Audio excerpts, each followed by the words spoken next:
तुम्हारा इससे भी बुरा हाल होगा। मुझे मंजूर है। शाजिया ने बिना किसी झिझक के उस बोतल को खोल दिया। जैसे ही वो जिन्न बोतल से बाहर आया, उसका जिस्म देखते ही देखते बड़ा और फौलादी हो गया। मैंने कभी सोचा भी नहीं था कि छोटी सी बोतल में कैद रहने वाला जिन्न इतना विशाल और भयानक हो सकता है। तूने बहुत बड़ी गलती कर दी शाजिया। अब तुझे मुझसे कोई नहीं बचा पाएगा। किसको बचने की जरूरत है देखते हैं। जिन मियां, मुझे भी खोल दो। रुको, पहले इस बेमुरवत लड़की के होश ठिकाने लगाता हूँ। जिन्न ने शाजिया पर हमला किया। लगता है इतने सालों से बोतल में रहकर तुम्हारी कुव्वतें काम नहीं कर रही है। अब इसका सामना कर। जिन्न ने अपनी शक्तियों से एक रोशनी का गोला बनाया और पूरी तेजी से शाजिया पर हमला किया, लेकिन शाजिया पर उस हमले का कोई असर नहीं हुआ। जिन्न का हर वार बेकार जा रहा था।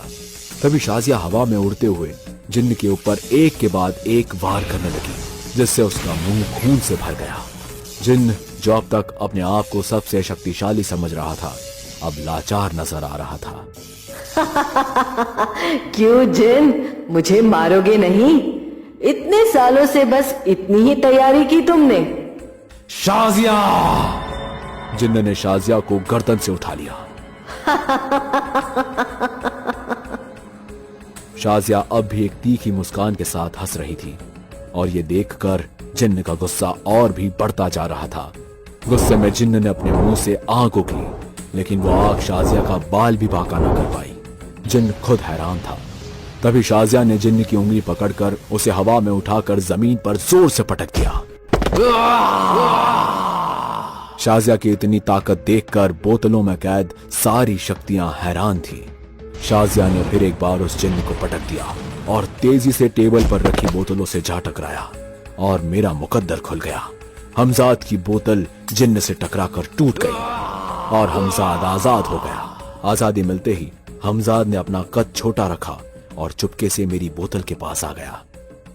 मालिक, ज्यादा आवाज मत कीजिए, हमें यहां से चुपचाप निकलना होगा। पर क्यों? इस शाजिया की मौत के बाद निकलते हैं ना। मेरे आका, इस वक्त इस लड़की को मारना नामुमकिन है। हमें अभी यहां से निकलना होगा। ठीक है। शाजिया जिन्न के साथ लड़ने में मशरूफ थी और यहाँ हमजाद ने मेरी बोतल खोलकर मुझे आजाद कर दिया। छोटे कद का होने की वजह से वो गुफा भी किसी बड़े महल से भी बड़ी लग रही थी। हम दोनों तेजी से भागते हुए गुफा के दरवाजे तक पहुंचे, लेकिन जैसे ही हमजाद ने दरवाजे के बाहर देखा, वो एकदम रुक गया, जैसे किसी अजीब सी चीज का एहसास हो गया। क्या हुआ?